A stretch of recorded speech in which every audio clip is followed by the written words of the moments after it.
நம்ம ஒரு சில லைஃப்பில் பார்த்துருப்போம், எப்போவுமே ரொம்ப ஆக்டிவாக இருப்பாங்க, என்த்துவாக இருப்பாங்க. என்ன நடந்தாலும் சரி, அடுத்து என்ன பார்த்துக்கலாம் அப்படின்னு சொல்லிட்டு அப்படி போய்கிட்டே இருப்பாங்க.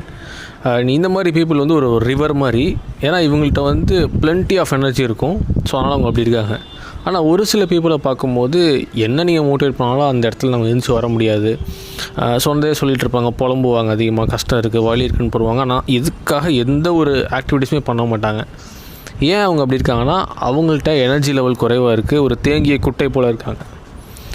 இந்த ரிவர் மாதிரி இருக்காங்க இல்லையா, ஸோ இவங்கள்ட்ட வந்து பிராணசக்தி அதிகமாக இருக்குன்னு சொல்லலையா, இவங்களுக்கு இந்த குட்டை மாதிரி இருக்கவங்க இவங்களோட பிராணசக்தி அதிகம் பண்ண கற்றுக்கிட்டாங்க அப்படின்னா இவங்களும் அவங்கள போல் மாறிட முடியும்.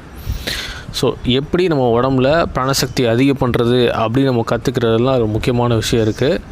இதை எல்லோரும் லேர்ன் பண்ணிட்டாங்கன்னா இந்த லைஃப் அப்படியே வந்து ஆப்போசிட்டாக சேஞ்ச் ஆக வைக்கும். எல்லாருமே வந்து ஆக்டிவாக, என்த்துவாக அண்டு ஒரு கிளாரிட்டியோட மைண்டோடு இருக்க முடியும்.